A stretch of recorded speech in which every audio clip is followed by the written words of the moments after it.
हैं आप, मैं हूं आपके साथ पल्लवी राजपूत। कोरोना की स्थिति दिल्ली में काफी बेकाबू। खबरनामा, खबर से असर तक। नमस्कार, आप देख रहे हैं एनबी न्यूज और मैं हूं आपके साथ योगेश पांडे। स्वागत है आपका उत्तराखंड के दंगल 2022 में। दरअसल उत्तराखंड के पहाड़ों में मौसम जितनी बार बदलता है उससे ज्यादा बार यहां की सियासत करवट लेती है। 21 साल में आधा दर्जन से ज्यादा बार सूबे ने अपना मुखिया बदलता देख लिया है और अब कुछ महीनों बाद यहां चुनाव होने वाले हैं और जाहिर है ऐसे में उत्तराखंड के खूबसूरत और ठंडी वादियों में राजनीतिक तपिश भी बढ़नी शुरू हो गई है। बीजेपी जोर शोर से चुनाव की तैयारी में जुटी है। आगामी चुनाव में बीजेपी ने वर्तमान सीएम पुष्कर सिंह धामी के नेतृत्व में चुनाव लड़ने का ऐलान किया है। वहीं तीसरा सियासी विकल्प बनने की तैयारी में जुटे आम आदमी पार्टी ने भी सीएम फेस को लेकर अपना कैंडिडेट और स्टैंड साफ कर दिया है। आपने रिटायर्ड कर्नल अजय कोठियाल को सीएम उम्मीदवार बनाया है। बीजेपी और आप ने सीएम फेस को लेकर अपना रुख तो साफ कर दिया है, लेकिन कांग्रेस अब भी कंफ्यूज है। कांग्रेस पार्टी ने अब तक सीएम फेस को लेकर अपनी स्थिति साफ नहीं कर पाई है। ये बात और है कि सियासी हलकों में हरीश रावत को सीएम उम्मीदवार बनाए जाने की चर्चाएं हैं, हालांकि अभी इसकी घोषणा नहीं हुई है।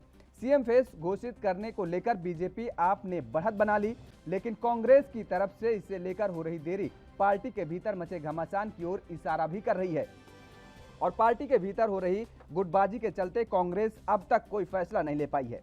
हालांकि ये देरी आने वाले चुनाव में पार्टी पर भारी पड़ सकती है और इस बीच पाला बदल का भी आगाज हो चुका है। बीजेपी 2 विपक्षी विधायकों को अपने पाले में ला चुकी है और इस वक्त दूसरी पार्टियां जहां चुनाव को लेकर रणनीति बना रही हैं, तो वहीं कांग्रेस में सीएम चेहरे की होड़ है। कांग्रेसी नेता दिल्ली और देहरादून के चक्कर लगा रहे हैं। हरीश रावत के समर्थक उन्हें मुख्यमंत्री का चेहरा घोषित करने की मांग कर रहे हैं। पार्टी ने इस सुझाव को अब तक तवज्जो नहीं दी है, लेकिन ये जरूर तय है कि अगले कुछ महीनों में उत्तराखंड में वही सबसे अहम भूमिका में रहेंगे। रावत के अलावा अभी कांग्रेस के पास कोई ऐसा चेहरा भी नहीं है जो उन्हें चुनौती दे सके।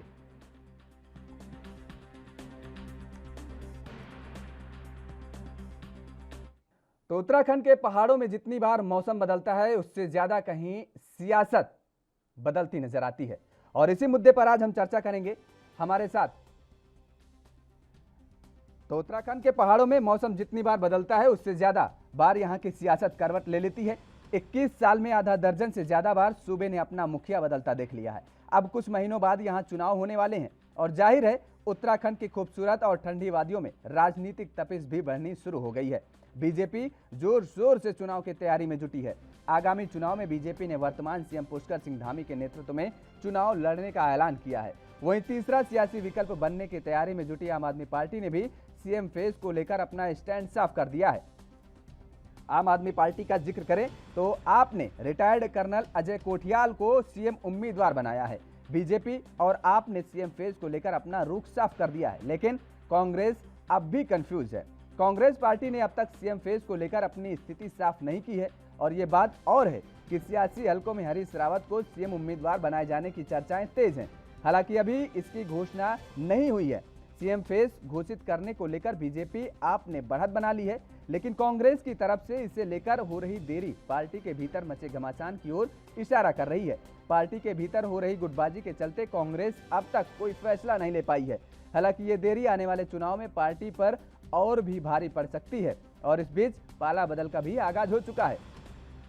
बीजेपी का जिक्र करें तो बीजेपी 2 विपक्षी विधायकों को अपने पाले में ला चुकी है और इस वक्त दूसरी पार्टियां जहां चुनाव को लेकर रणनीति बना रही हैं, तो वहीं कांग्रेस में सीएम चेहरे की होड़ मची हुई है। कांग्रेसी नेता दिल्ली और देहरादून के चक्कर लगा रहे हैं। हरीश रावत के समर्थक उन्हें मुख्यमंत्री का चेहरा घोषित करने की मांग कर रहे हैं। पार्टी ने इस सुझाव को अब तक तवज्जो नहीं दी है, लेकिन ये जरूर तय है कि अगले कुछ महीनों में उत्तराखंड में वही सबसे अहम भूमिका में रहेंगे। रावत के अलावा अभी कांग्रेस के पास कोई ऐसा चेहरा भी नहीं है जो उन्हें चुनौती दे सके।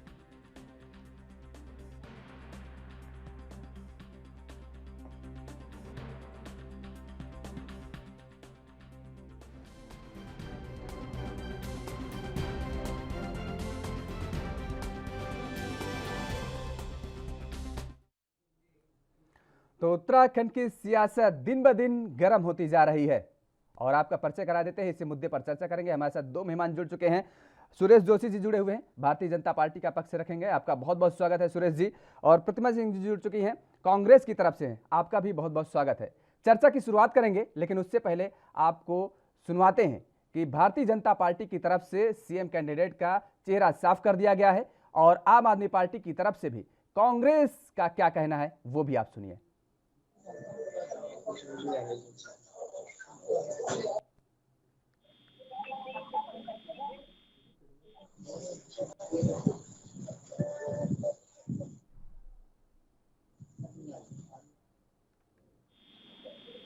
तो जिस तरीके से लगातार ये सियासत गर्माती चली जा रही है, खैर फिलहाल आएंगे।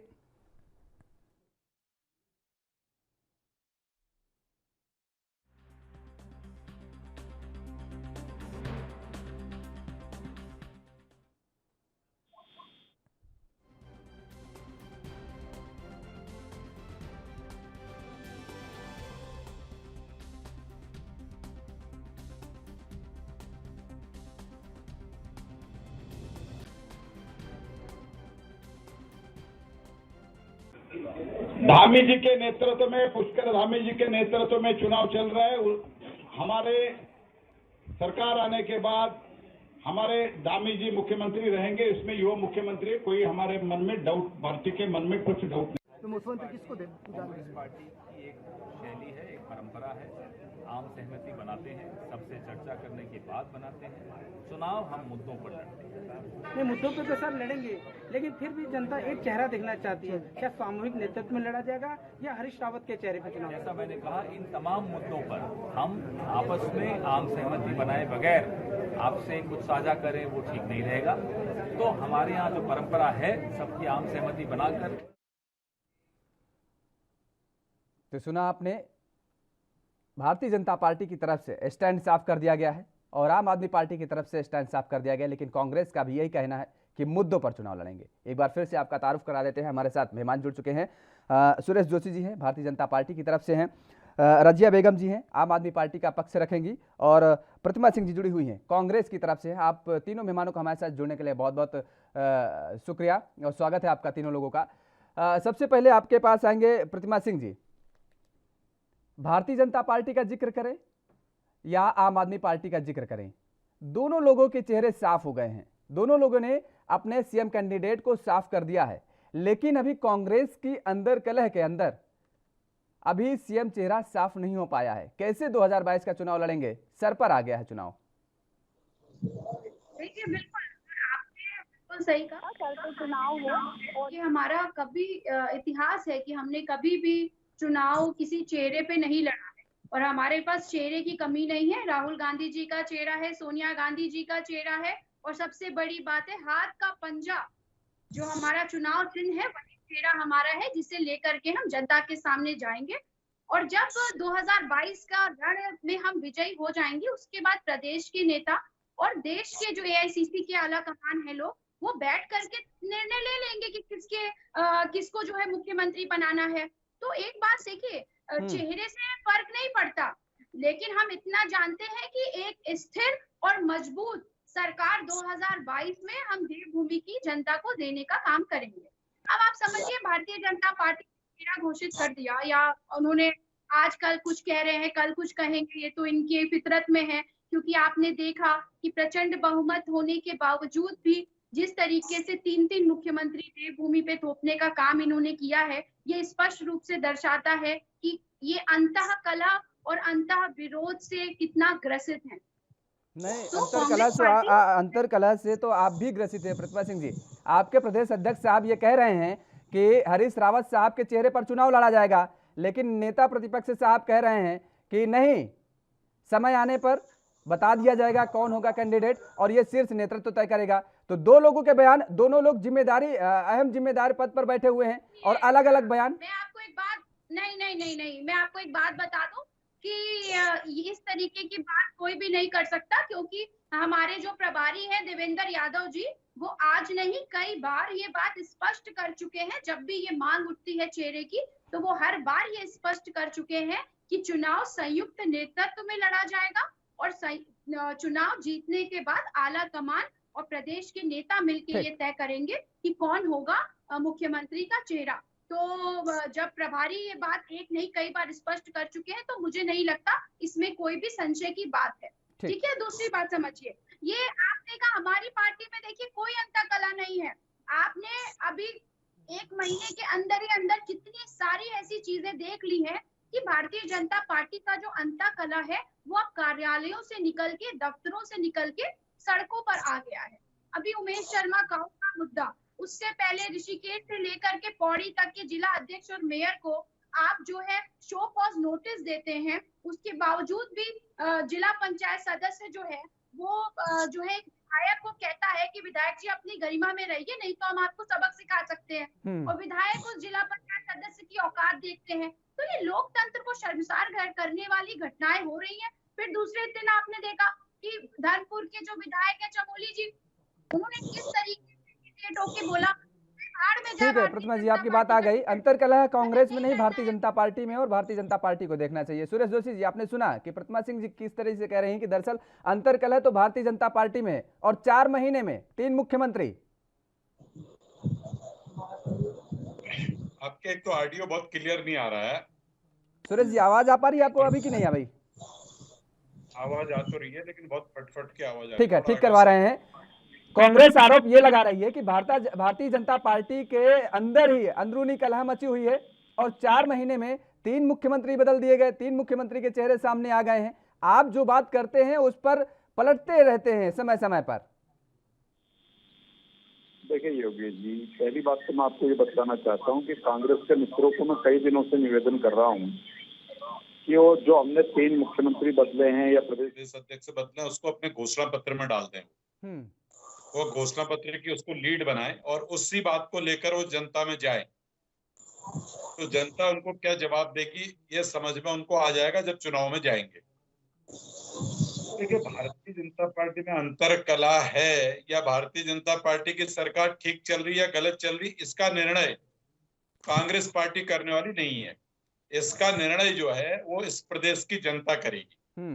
तो इसलिए अब कोई चुनाव के बहुत दिन तो बच नहीं गए, तो इसलिए भारतीय जनता पार्टी के इन विषयों को कांग्रेस उठाने के बजाय अगर वो प्रतिपक्ष की भूमिका में है, तो मेरा तो उनसे आग्रह ये रहेगा कि पहले अपने विधायकों को संभाल ले, पहले अपने नेताओं को संभाल ले, और उसके बाद प्रदेश के लिए उनकी क्या नीति होगी, और जो 2022 का चुनाव होगा, जो उनको जन समर्थन चाहिए, उस जन समर्थन के लिए अपने मुद्दे, अपने सब्जेक्ट, अपने विषय को लेके जनता के बीच में जाना चाहिए।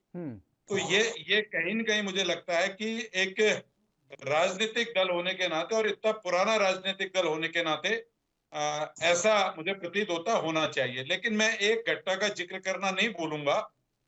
देवभूमि में जो चुनाव होने हैं, जो कल परसों से जो प्रकरण सामने आए हैं, उसको लेकर के देवभूमि के लोग बहुत चिंतित हैं। वो इस बात से चिंतित हैं कि इनके बहुत सीनियर लीडर और इनके 12 साल तक मुख्यमंत्री रहे व्यक्ति ने ये कह दिया है कि कांग्रेस के अंदर देशद्रोही हैं। यानी देशद्रोही लोगों की पार्टी क्या कांग्रेस है क्या? क्योंकि ये मैं नहीं कह रहा हूं, ये इसको मेरे उस पर कोड मत करिए, ये इनकी पार्टी के सबसे सीनियर लीडर ने परसों बोला है। इसलिए देवभूमि के लोगों को आज चिंता इस बात की है कि अगर हम, ठीक है सुरेश जी, आपको इस वक्त रोकेंगे, चर्चा को आगे बढ़ाएंगे। सुरेश जी सीधे आपके पास आएंगे, आप अपनी बात पूरी करिए। देखिए गौरव जी, मैं ये कह रहा था कि 2022 का जो चुनाव होना है, हम लोगों ने उस चुनाव की जो बुनियाद है उसको हमने प्रारंभ किया है। हमारी जितने भी जन आशीर्वाद यात्राएं अभी निकल रही हैं, जो रैलियां निकल रही हैं, हम अपने सरकार के 5 साल के अंदर जो हमने काम किए थे, वो काम को वो काम हम हेलो जी बोलिए। आवाज आ रही? जी आवाज आ रही है, आप बोलिए। देखिए, जो काम हमने 5 वर्ष के अंदर किए, वो एक एक विधानसभा के अंदर जाकर के हम उस विषय को वहां की जनता के सामने रख करके जनता से उस विषय पर आशीर्वाद मांग रहे हैं। इसलिए अगर भारतीय जनता पार्टी अगर कहीं कमजोर होती, वो सरकार अगर कमजोर होती, वो एक एक विधानसभा के अंदर जा करके अपने शिक्षा के क्षेत्र में, स्वास्थ्य के क्षेत्र में, वहां के इंफ्रास्ट्रक्चर काम हमने किए हैं, हम एक एक काम को बदलाने का जो है वहाँ पर तो काम कर रहे हैं। इसलिए कुल मिलाकर के मैं आज के दिन ये कह सकता हूँ कि भारतीय जनता पार्टी इस स्टेट के अंदर बहुत कंफर्ट जोन में है और हम तो ये तक मानते हैं कि यहाँ मुकाबले में ही कोई पार्टी नहीं है। भाई ठीक है, अपने अपने दलों के लोग तैयारी कर रहे होंगे, अपना अपना उनका विषय होगा, मैं उसमें नहीं जाना चाहता। भाई अपनी रणनीति हो सकती है, अपनी यात्राएं हो सकती है, अपने कार्यक्रम हो सकते हैं, लेकिन जिस तरह से हमने बूथ स्तर से लेकर के मंडल जिला स्तर मोर्चे पोस्टों की हमारे संगठनात्मक तैयारी है। हमारा कैडर 24 घंटे के अंदर भी अगर चुनाव आयोग घोषणा करता है तो हम तो भी तैयार है चुनाव के लिए, इसलिए हमें कोई दिक्कत नहीं है। भाई कांग्रेस पार्टी का चेहरा कौन होगा, कांग्रेस पार्टी का मुख्यमंत्री का प्रत्याशी कौन होगा, ये कांग्रेस का अंदरूनी विषय है। मैं इसमें जाना भी नहीं चाहता हूँ, ये मेरा विषय है भी नहीं। मैं सिर्फ भारतीय जनता पार्टी की सरकार और भारतीय जनता पार्टी के संगठन के विषय पे चर्चा करने के लिए आपके सामने बैठा हूं। किए गए कामों को लेकर के आप जनता के बीच में जा रहे हैं, ठीक है, आपकी बात आ गई। और कांग्रेस भी यही बात कह रही है कि मुद्दे के चुनाव लड़ेगी। रजिया बेग जी आपके पास आएंगे। आप तो भारतीय जनता पार्टी के पिच पर ही बैट बल्लेबाजी करने लगी। भाई राष्ट्रवाद का मुद्दा लेकर के हमेशा से भारतीय जनता पार्टी आगे रही है और हिंदुत्व को लेकर के वो भी हमेशा से फ्रंट लाइन पर रही है। अब आप कर्नल अजय कोठियाल साहब को उतार करके सीएम फेस ला करके सामने राष्ट्रवाद का मुद्दा बना रही हैं। दूसरी तरफ देवभूमि को जिस तरीके से आप ये कह रही हैं कि स्पिरिचुअल राजधानी बनाने का काम किया जाएगा अगर आम आदमी पार्टी की सरकार बनती है। देखिए, अभी दोनों पार्टियों की अभी घमासान मचा हुआ है।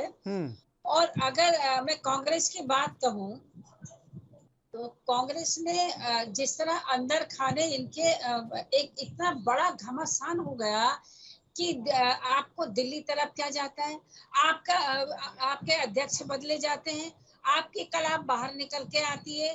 इसी तरह से भारतीय जनता पार्टी का, उस भारतीय जनता पार्टी को तो कुछ कहना ही नहीं चाहिए। इनके मुद्दे सिर्फ ये है कि हमको आवाज बड़ी फट रही है इनकी, सुनाई नहीं दे रही। ठीक कराई जा रही है सुरेश जी, आपकी आवाज ठीक कराई जा रही है जी। जी रजिया बेग जी, आप अपनी बात पूरी करिए। जी जी, इनका सिर्फ एक ही मुद्दा है, मंदिर मस्जिद करो, आपस में झगड़ा कराओ। और जिस तरह अभी जोशी जी आप कह रहे थे कि हमारे यहाँ तो साफ सुथरे हमने काम कर लिए हैं। हमने 5 साल काम करके उत्तराखंड की जनता को आपने जो दिया वो आप एनालिसिस करेंगे तो आपको 3 मुख्यमंत्री बदलने की जरूरत क्या पड़ी? आपने क्यों, आप कितना भार डाला आपने जनता के ऊपर, आप ही बताएंगे इस बात के लिए। अगर काम करे थे तो एक मुख्यमंत्री काम करने के लिए काफी नहीं था कि आपको एक के बाद उसका भार किसके ऊपर जा रहा है? आप ही बताएंगे इस चीज को लिए किसके ऊपर भार पड़ेगा। रजिया बेग जी, आप ये बात कह रही हैं कि मंदिर मस्जिद भारतीय जनता पार्टी कर रहे हैं। मंदिर तो आप भी कर रही हैं ना, सेल्फी विद टेम्पल और मंदिर मस्जिद नहीं, मंदिर मस्जिद नहीं कर रही है आम आदमी पार्टी। आम आदमी पार्टी ये कर रही है जो उत्तराखंड का स्वरूप है, ओरिजिनल स्वरूप जो उत्तराखंड का है, हम उसमें बात कर रहे हैं। क्या उत्तराखंड के अंदर आध्यात्म का स्वरूप नहीं रहा? आप ही बताएंगे इस चीज को। क्या उत्तराखंड के अंदर से वो गंगा नहीं बही जहां से लोग विश्वास करके चलते हैं? आप ही बताइएगा। हमने कोई नई चीज नहीं की है, लेकिन इन्होंने अध्यात्म राजनीति की बात की थी, राजधानी की बात की थी। क्या इन्होंने उस वादे को पूरा किया? हम क्यों पूरा करना चाहते हैं? हमारा टूरिज्म से जुड़ा हुआ, लोगों के रोजगार से जुड़े हुए मुद्दे हैं। और अध्यात्म की बात हम तब करते हैं जब हम रोजगार से जोड़ के उसे बात करते हैं। हम सिर्फ एक बात को लेके नहीं चलते हैं। अध्यात्म है, उसे पूरा किया जाएगा। लोग यहाँ आके जिस तरह से हमारे उत्तराखंड का एक स्वरूप था उस पर अमल करेंगे। तो क्या कभी भाजपा ने इस बात में सोचा? कभी कांग्रेस ने इस बारे में सोचा? नहीं सोच के चले हैं। तो हम केवल हिंदू मुस्लिम पे नहीं चल रहे हैं, सबको साथ लेके चल रहे हैं। और जो उत्तराखंड का स्वरूप था और है और रहेगा, हम उस पे ही चल रहे हैं। दूसरी बात, मैं एक बात कह देती हूँ इन लोगों को कि उत्तराखंड की बात ये लोग तो काम के बारे में करे नहीं। अभी केजरीवाल जी कल ही अब हल्द्वानी में आए थे, आपने रोजगार की बात करी, साथ साथ आपने बिजली की बात करी, साथ साथ आपने स्कूलों की बात करी। और रोजगार को इस तरह देना है, बच्चों को 1 लाख बच्चों को रोजगार देना है, इन्होंने ये बात कही। हमको देखा देखी करेंगे, लेकिन आज तक आप 21 साल इस प्रदेश के अंदर राज करते हुए हो गया, क्या हुआ इनके वादों का, क्या हुआ इनके एजेंडों का? तो मेरा ये कहना है ये लोग कुछ नहीं करेंगे, ये सिर्फ यह नेतागिरी करेंगे और इसके अलावा इनके पास कोई एजेंडा है ही नहीं काम करने का। प्रतिमा सिंह जी, आपके पास दरअसल तो कोई एजेंडा ही नहीं है। आम आदमी पार्टी तो बिजली दे रही है, रोजगार दे रही है, तमाम सारे दावे कर गए। कल दिल्ली के मुख्यमंत्री अरविंद केजरीवाल पहुंचे थे, लेकिन कांग्रेस तो केवल ये कह रही कि मुद्दे पर चुनाव लड़ेंगे। मुद्दे क्या होंगे वो कुछ पता नहीं चल पा रहा है। देखिए, अगर मैं आपने जो पूछा है उसको बिल्कुल अभी बताऊंगी। पहले मैं आम आदमी पार्टी की जो प्रवक्ता है हमारी, उनकी बात का जवाब वैसे मैं हमेशा कभी देती नहीं हूँ, क्योंकि मुझे पता है ये 3 महीना है 13 में, और इन्हें पता है सत्ता में आने वाले नहीं है, तो जितनी भी घोषणाएं करनी है कर दो। लेकिन जिस दिल्ली मॉडल को लेकर के ये देवभूमि की जनता को बेवकूफ बनाने का और बरगलाने का काम कर रहे हैं, कुछ सवाल ऐसे हैं जो मैं इनसे पूछना चाहती हूँ। दिल्ली में घोषणा पत्र में अरविंद केजरीवाल ने 8 लाख नौकरियों का दावा किया था, और वो दावे अब तक पूरे नहीं कर पाए। और पिछले 2015 से लेकर आज तक दिल्ली में से 378 लोगों को जॉब मिली है, और ये मैं नहीं कह रही हूँ, RTI में मिला जवाब कह रहा है। दूसरी बात, किन स्कूलों की बात कर रहे हैं आप? इन्होंने अपने घोषणा पत्र में कहा था कि 500 नए स्कूलों को खोलने का काम करेंगे। आज ये जवाब दे दें कि दिल्ली में कितने नए सरकारी स्कूल खोले हैं इन्होंने। 900 हेल्थ सेंटर स्टैब्लिश करने की बात करी थी, और 30,000 बेड बढ़ाने की बात करी थी जो एग्जिस्टिंग गवर्नमेंट हॉस्पिटल है। उस स्थिति का जायजा आप इसी से लगा सकते हैं जो कोरोना काल में लोगों की स्थिति वहां पे हुई। तो ना आपने बेड बढ़ाए, ना आपने अस्पताल खोले, ना आपने स्कूल बनाए। तो जो शीला दीक्षित जी के द्वारा किया गया विकास था, आप उसी को सर पे लेके चढ़ रहे हैं। और रही बात उत्तराखंड में करेंगे, कह रहे हैं आम आदमी पार्टी कह रही है उत्तराखंड में आएंगे तो जो पलायन हो रहा है उसे रोकेंगे और यहाँ रोजगार के नए नए आयाम खोलेंगे, नए रास्ते खोलेंगे। जो व्यक्ति